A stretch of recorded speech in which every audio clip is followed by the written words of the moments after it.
How's it going, everyone? So in this video, I'm going to talk about how to get big arms if you are skinny tutorial. So before I get started, please subscribe to my channel if you haven't already. I do appreciate the support. It helps my channel grow. Please follow me on Instagram, DylanBurke999. So if you guys look at my arms are really developed. I've been training for 12 years. Right now, they're sitting at 17.5 inches, which in my opinion is really big. I am sitting at 200 pounds right now. When I get up to about 215, which is like the peak of my bulk, I'm not bulking right now, I'm actually cutting weight, but at the peak of my bulk, my arms are usually about 18.5 inches. So I do know how to get big arms. A lot of the things that people tell you is really myths, and it doesn't really work for trying to get big arms. So the main thing for getting big arms is body weight. This is by far the most important thing. You can do everything else correctly. If you don't get this right, you will never get big arms. So I always tell people that arm size is directly correlated to your body weight.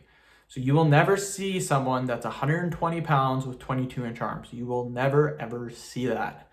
If you want big arms, 20 inches, 21, 22, 23, if you look at people that have those sizes of arms, they're usually 230, 240, 250. Now, if we're talking about 16-inch, 17, 18-inch arms, now we're talking about 180 pounds, 190, 200 pounds. So whatever weight you weigh, usually you need about 15 pounds of body weight throughout your body to get about an inch on your arm. So measure your arms right now. If you have 13-inch arms, you want to get to 15, you're probably gonna have to gain about 30 pounds. Exercise selection, very simple in my opinion. I do one bicep exercise. That's it, one bicep exercise. I train my arms once a week, and every 6 to 8 weeks, I switch up that exercise. I usually do 3 sets of 10. So my training is very simple. Exercise selection really isn't that important because there's only 2 heads to the biceps.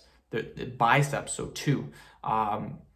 Most curling exercises will hit both heads, and just switch up the exercises that you do. So what I might do is for 8 weeks, I'll do a barbell curl. Then for 8 weeks, I'll do a hammer curl. Then for 8 weeks, I'll do a preacher curl. Then for 8 weeks, I'll do a dumbbell curl. And then I'll just keep rotating like that. And the key is to increase the reps or the weight. That is the key. If you're looking to get big arms, when I had 16-inch arms, I could curl maybe 40 pounds, I think, for like 10 reps. Now when I have now it's 17.5-inch arms, I can curl 60 pounds pretty easily. So strength is directly related to size. You don't have to be super strong, but you gotta gain some strength if you want to get bigger arms. So it's very simple, really. It's super simple to get big arms, and it really just comes down to gaining weight, to progressively overloading, which just means gain weight or add weight or reps to the sets, and switch up your exercises every 6 to 8 weeks. And you don't need to do 3, 4, 5, 6, 7 exercises per workout. I do 1. You don't need to train like me where you train once a week. You can train your biceps, triceps 3 times a week. That's fine. But yeah, I train them once a week because my arms are probably not going to get much bigger than what they are. So I am trying to gain size too, but at the same time, I'm not going super hardcore. That's why I do it once a week. But yeah, that's what I would do if you're looking to get big arms. End the video. Thank you so much for watching.